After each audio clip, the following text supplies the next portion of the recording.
So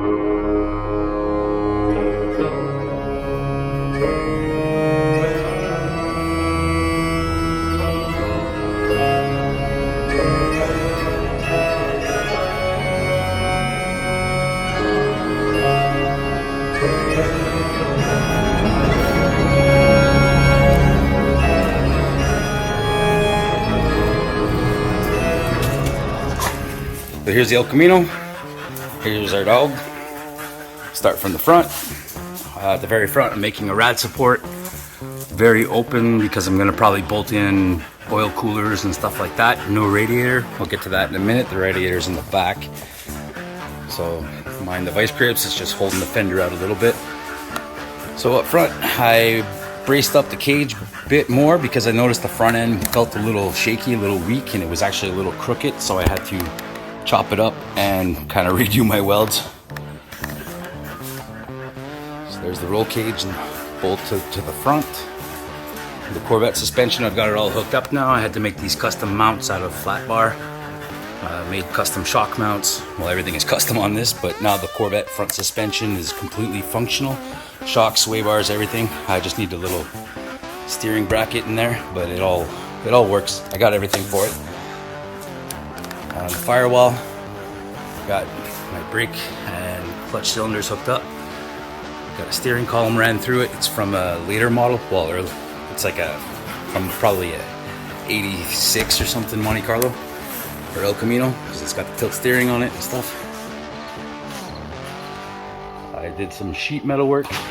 Here I took a big chunk off there, probably about 6 inches off the front of the firewall. Brought it way back, actually brought back, I measured it the other day, it's almost 9 inches that the firewall moved back, so I had to reframe all this stuff.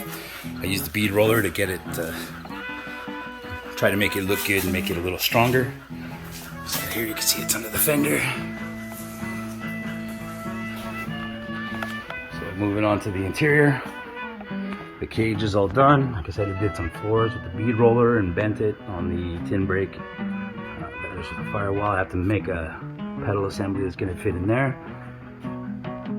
Got the steering columns in it. Cage in the back. Everything's all done up, ready to go. Got the 2 race seats in it. There's a harness bar back there. Those seat belts are going to bolt to that bar. And then I've got brackets that I built on the floor that are kind of hidden by the seat right now, but go around, check the other side. I made these inside here too. That was kind of a pain in the butt. That was not so fun. There's a bracket for the seat belts. The harness bars in the back. Moving to the back, I've got the rad support in. Not completely built yet, but that's where the rad's roughly going to sit. Under here, you can see I've got the sway bar. It's not hooked up yet. That's the next project. Sway bar and shock mounts for the back. I haven't done that yet. But the cage and everything in the back is complete. It's good and solid. Also, the latest thing that I've done is chop out the inner fender wells. I'm making brackets that detach from the body and will detach from the cage itself. So I welded in some tabs and put some nuts in the back and welded those on too, so it's secure, easy to take on and off. And the idea is I'm thinking about being able to pull these fenders completely off.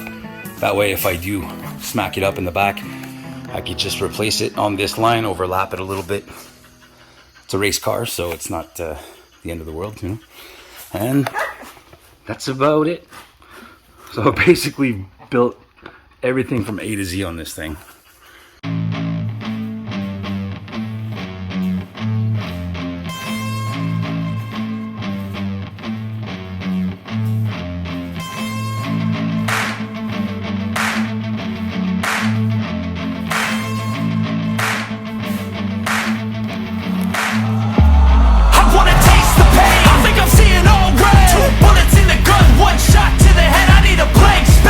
Everything is a threat, but I never back down, man. I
I'm gonna go down swinging. Look deep within, I get lost in the feeling. I just need a win. I'm gonna find my meaning, I can make a change. I wanna play the game. You wanna